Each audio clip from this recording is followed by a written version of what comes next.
Hello dear students, today we are going to discuss about Mendeleev's periodic table.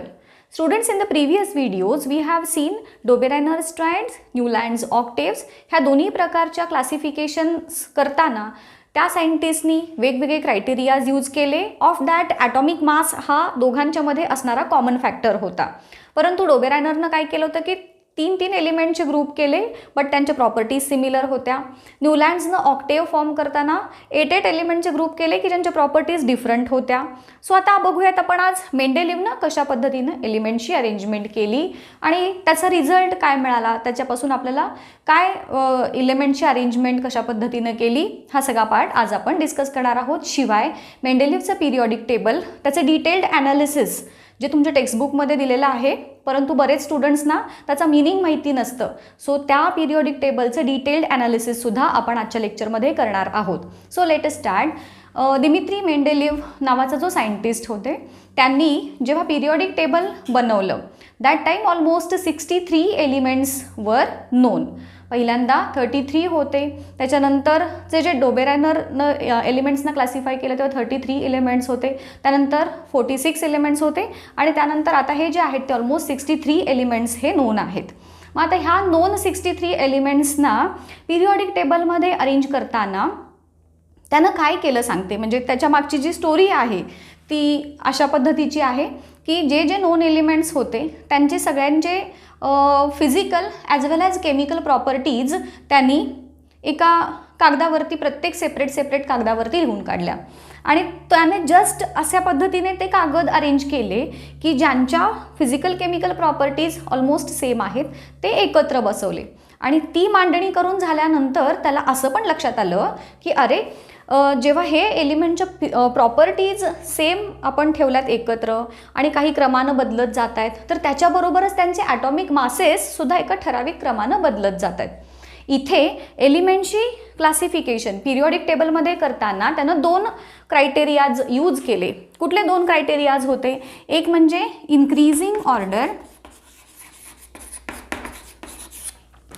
Order of atomic mass,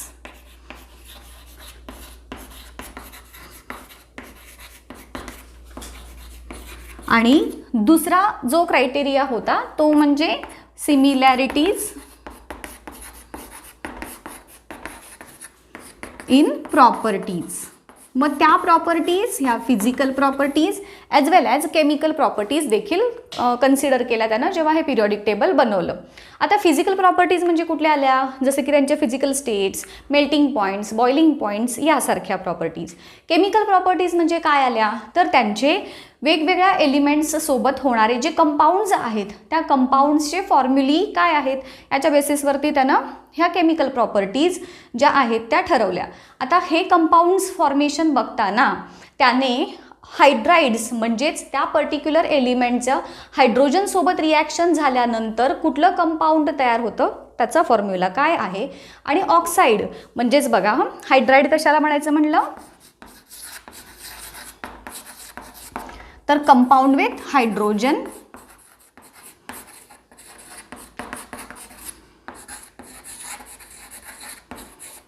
आणि oxide कशाला म्हणायचं तर compound with oxygen. ठीक आहे, हे 2 त्याने बेसिकली सिलेक्ट केले while deciding the chemical properties of specific elements. आता तुम्हाला असा प्रश्न पडला असेल की व्हाय हायड्राइड्स अँड व्हाय ऑक्साइड्स, बाकीचे का नाही, सल्फाइड्स का नाही, क्लोराइड्स का नाहीत? तर त्याच्यामागचं रिझन असं आहे की हे हायड्रोजन आणि ऑक्सिजन हे ऑलमोस्ट मेजॉरिटी एलिमेंट्ससोबत यांची रिॲक्शन होते. सो ते सगळ्या एलिमेंटच्या प्रॉपर्टीज कन्सिडर करताना एक कॉमन फॅक्टर असा होऊ शकतो. सगळ्याच एलिमेंटच्या सल्फरसोबत रिॲक्शन होतील असं नाही, पण मेजॉरिटी एलिमेंट्सचे हायड्रोजन आणि ऑक्सिजनसोबत रिॲक्शन होतात, म्हणून त्यानं ह्या दोघांना सिलेक्ट केलं. म्हणजेच ते पर्टिक्युलर एलिमेंट हायड्रोजनसोबतचं जे कंपाऊंड तयार करतं त्याचा फॉर्म्युला, ऑक्सिजनसोबतचं जे एलिमेंट कंपाऊंड तयार करतं त्याचा फॉर्म्युला, हे 2 मेन क्रायटेरिया झाले.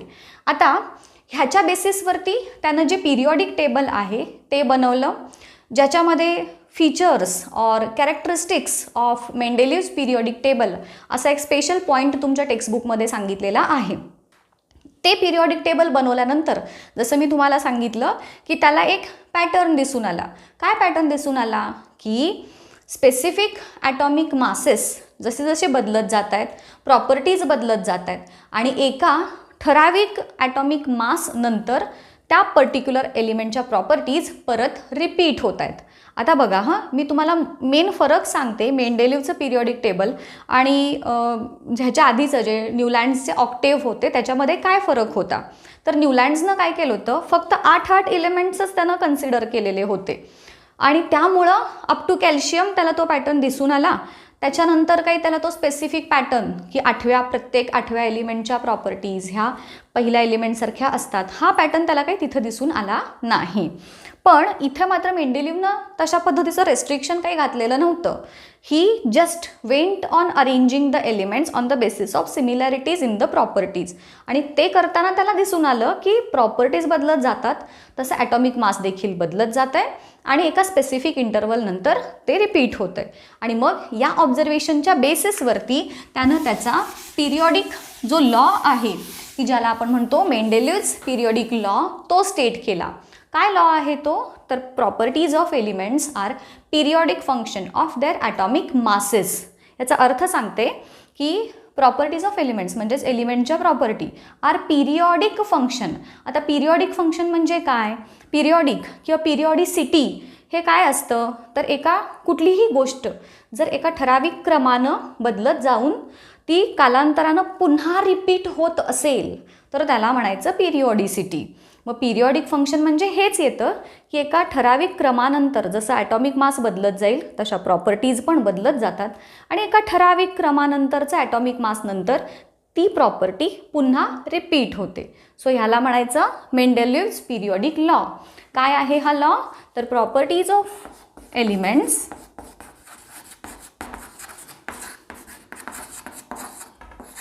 R periodic function of atomic masses. तुम्हाला 1 मार्कसाठी हा लॉ विचारला जातो सेपरेटली. मेंडेलिव्हज पिरियॉडिक लॉ म्हणायचं याला. मॉडर्न पिरियॉडिक लॉमध्ये पण सेम वर्ड्स आहेत. इथे फक्त ॲटॉमिक मासच्या ऐवजी ॲटॉमिक नंबर घातला की आपला मॉडर्न पिरियॉडिक लॉ तयार होतो. तो आपण पुढे शिकणार आहोतच. So properties of elements are periodic function of atomic masses. या सेंटेन्सचं मिनिंग लक्षात आलं का बघा, की ॲटॉमिक मास बदलत जाईल तशा प्रॉपर्टी बदलत जातात आणि ठराविक क्रमानंतर त्या पुन्हा रिपीट होतात असा ह्याचा अर्थ झाला. हा झाला मेंडेलिव्हचा पिरियॉडिक लॉ.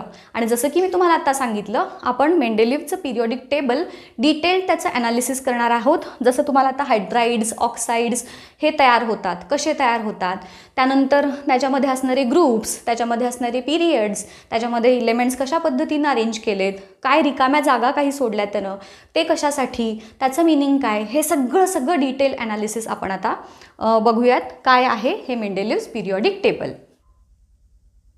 स्टुडंट्स, इथे आपल्याला दिसतंय मेंडेलिव्हज पिरियॉडिक टेबल. जसं की तुम्हाला सांगितलं, ह्या पूर्ण पिरियॉडिक टेबलचा डिटेल स्टडी आपण आज करणार आहोत की ह्याची रचना कशी केलेली आहे, ग्रुप्स काय आहेत, पिरियड्स काय आहेत ह्याच्यामध्ये असणारे, ही सगळी माहिती आजच्या लेक्चरमध्ये आपण बघणार आहोत. आता इथं तुम्हाला दिसत असेल या पिरियॉडिक टेबलचे मध्ये काही उभ्या ओळी आहेत आणि काही आडव्या ओळी दिसत असतील, बरोबर. आता ह्याच्यामध्ये हे जे आहेत ह्या उभ्या ओळी, या उभ्या ओळींना म्हणायचं ग्रुप्स आणि ह्या ज्या आडव्या ओळी आहेत त्यांना म्हणायचं पिरियड्स. ओके. सो आता ह्या पिरियॉडिक टेबलमध्ये एकूण 8 ग्रुप्स तुम्हाला दिसत आहेत. या 8 ग्रुप्सचं नेमिंग हे कशाच्या बेसिसवरती केलेलं आहे, तर रोमन नंबर्स तुम्हाला दिसतील. रोमन 1, 2, 3 हे रोमन नंबर्स आहेत आणि पिरियड्सना मात्र 1, 2, 3 हे रेग्युलर आपल्याला नंबरिंग दिलेलं दिसेल. आता तुम्हाला हे एक ऑब्झर्वेशन दिसतंय का बघा, की प्रत्येक हे जे ग्रुप नंबर 1 आणि 2, 7 हे 7 ग्रुप जे आहेत पहिले, त्या प्रत्येक ग्रुपला ए बी ह्या सब ग्रुप्समध्ये त्यांनी डिव्हाइड केलेलं दिसतंय, बरोबर. तसंच ह्या 4th, 5th आणि 6th सिरीजमध्ये पण फर्स्ट सिरीज आणि सेकंड सिरीज अशा 2 सिरीजमध्ये त्यांनी डिव्हाइड केलेलं दिसेल. आता हे काय आहे ह्याच्याबद्दल तुम्हाला माहिती सांगते. हे जे ए आणि बी हे 2 सबग्रुप्स जे आहेत त्याच्यामध्ये परत एलिमेंटच्या प्रॉपर्टीजनुसार, म्हणजे जे एलिमेंट सेम ग्रुपमध्ये आहेत त्यांच्या प्रॉपर्टीज ह्या जनरली सेम असतात. ह्या पूर्ण म्हणजे आपण मेंडेलिव्हचं पिरियॉडिक टेबल असू देत किंवा न्यूलँडचं ऑक्टेव असू देत किंवा डोबेरायनरच्या ट्रायडमध्ये तर वेगळंच होतं. मग न्यूलँडच्या ऑक्टेवमध्ये जसं तुम्ही बघितलेलं होतं की सेम प्रॉपर्टीज असणारे जे एलिमेंट्स आहेत ते एकाखाली एक ठेवलेले होते. तसंच या पिरियॉडिक टेबलमध्ये देखील ज्यांच्या प्रॉपर्टीज सेम आहेत ते सगळे एलिमेंट्स एकाखाली एक सेम ग्रुपमध्ये यांनी प्लेस केलेल्या आहेत.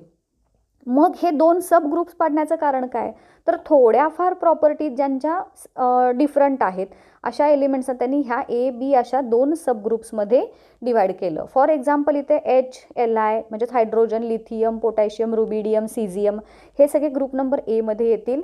आणि ग्रुप नंबर बीमध्ये जे आहेत ते सोडियम, कॉपर आहे, Ag आहे सिल्वर, Au आहे गोल्ड, हे सगळे बी ग्रुपमध्ये ठेवलेत.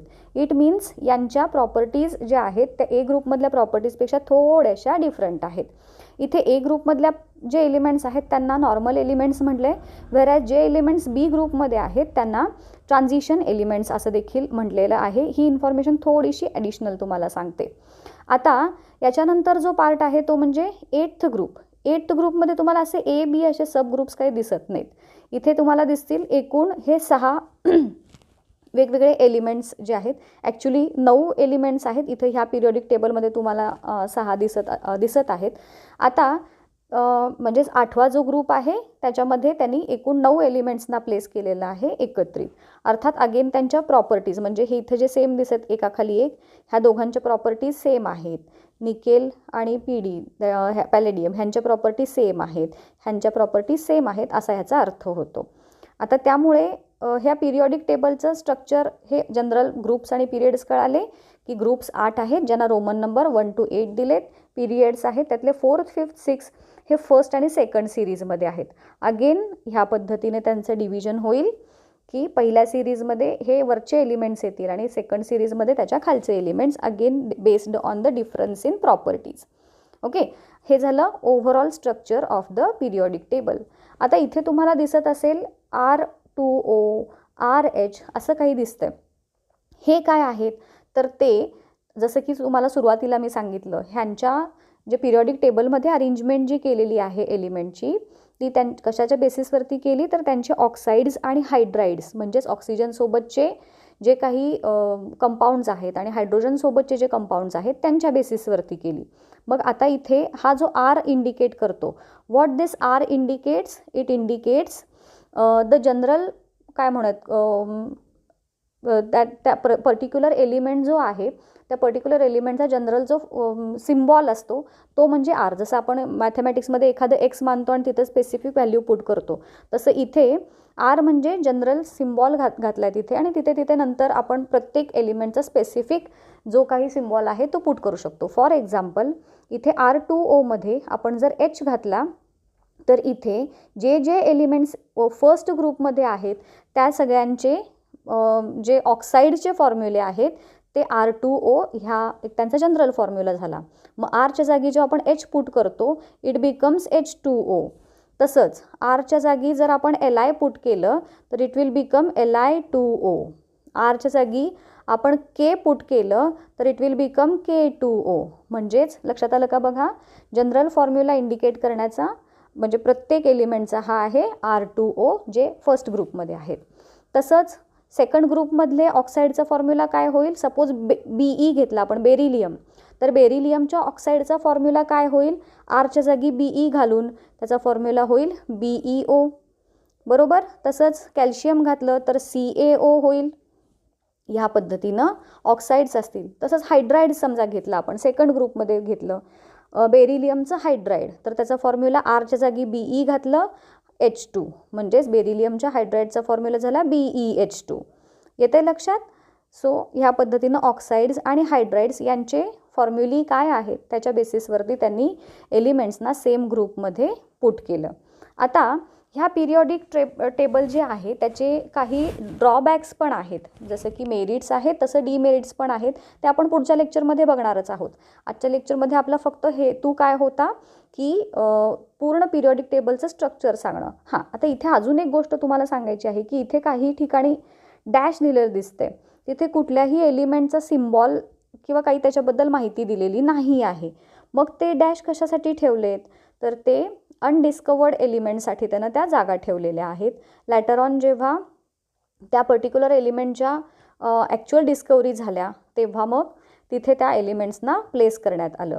नुसताच त्यानं ह्या जागा ठेवलेल्या नाहीत, तर त्या पर्टिक्युलर एलिमेंटच्या प्रॉपर्टीजबद्दल देखील काही माहिती ही आधीच सांगून ठेवलेली होती.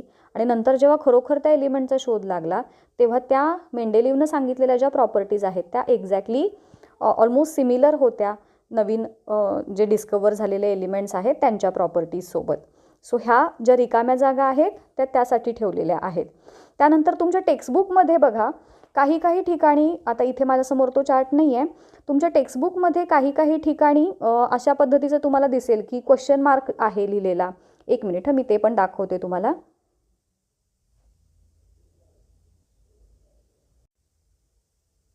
ओके, आता इथं तुम्हाला तुमच्या टेक्स्टबुकमध्ये जे पिरियॉडिक टेबल आहे ते पण दिसत असेल. इथं काय दिसतंय बघा, काही ठिकाणी क्वेश्चन मार्क दिसतोय, क्वेश्चन मार्क YT. आता ह्या क्वेश्चन मार्कचा अर्थ काय, तर he was not sure about the names of the particular element. म्हणजे जसं की सपोज आपल्या वर्गामध्ये कोणीतरी एक आरती नावाची स्टुडंट असेल, तर मला I am not sure about her name, तर तेव्हा मी काय म्हणणार, तुझं नाव आरतीच आहे ना गं. अशा प्रकारचे जसे क्वेश्चन्स आपण विचारतो तसं he was not sure about the name of that particular element, आणि म्हणून त्यानं क्वेश्चन मार्क टाकला आणि मग त्याच्यापुढे त्याचा सिम्बॉल. ओके, सो हा त्याचा अर्थ झाला. हे जे आहेत काही जागा इथे त्याचे ॲटॉमिक मासेस त्याला माहिती होते, but he was not sure about it's name and other properties, म्हणून त्यानं त्या एलिमेंटच्या नावाच्या किंवा जे सिम्बॉल्स आहेत तिथे त्याने या पद्धतीचे डॅश केलेले आहेत. इथे पूर्णच रिकाम्या जागा सोडल्यात, म्हणजे तिथे एलिमेंट्स अजूनही डिस्कवर झालेले नव्हते. आणि जसं तुम्हाला मगाशी सांगितलं काही एलिमेंट्स त्यांना 8th ग्रुपमध्ये अशा पद्धतीने देखील अरेंज केलेले आहेत एकत्र. ह्याचा अर्थ काय होतो की ह्या एलिमेंटच्या प्रॉपर्टीज ह्या थोड्याफार फरकाने वेगवेगळ्या आहेत, ऑरेल्स प्रॉपर्टीज ह्या ऑलमोस्ट सिमिलर आहेत असा त्या अरेंजमेंटचा अर्थ होतो. सो इथं लक्षात आलं तुम्हाला. आपण काय काय बघितलं, ऑक्साईडचे फॉर्म्युले. हां, तर मगाशच्या पिरियॉडिक टेबलमध्ये तुम्हाला ह्या 3 ग्रुप्समध्ये हायड्राईड्सचे काय फॉर्म्युले होतात ते दिलेले नाही आहेत, दिलेले होते. या पिरियॉडिक टेबलमध्ये तुम्हाला ते दिसत नाहीत. सो त्या पिरियॉडिक टेबलमध्ये तुम्हाला मी त्याचे एक्झाम्पल्स दाखवलेले आहेतच. इथे ह्या पद्धतीने तुम्हाला ह्याचा अर्थ किंवा इवन तुमच्या टेक्स्टबुकमध्ये जर तुम्ही बघितलं तर खाली तुम्हाला ह्याच्यावरती क्वेश्चन पण दिलेला आहे बघा, की जनरल फॉर्म्युली जे आहेत त्या पर्टिक्युलर पिरियॉडिक टेबलमध्ये असणाऱ्या एलिमेंट्सचे, तर ते तुम्हाला तयार करायला विचारतात. म्हणजे समजा कार्बन आहे किंवा ग्रुप 4मध्ये जे एलिमेंट्स असतील त्यांच्या हायड्राईड्स आणि ऑक्साईडचे फॉर्म्युले काय तयार कराल तुम्ही, किंवा कार्बन सिलिकॉन हे ग्रुप नंबर 4मध्ये आहेत तर त्यांच्या ऑक्साईड्स आणि हायड्राईडचे फॉर्म्युले काय तयार होतील, अशा प्रकारचे प्रश्न देखील तुम्हाला याच्यावरती सांगता आले पाहिजेत. So this is all about the structure of Mendeleev's periodic table.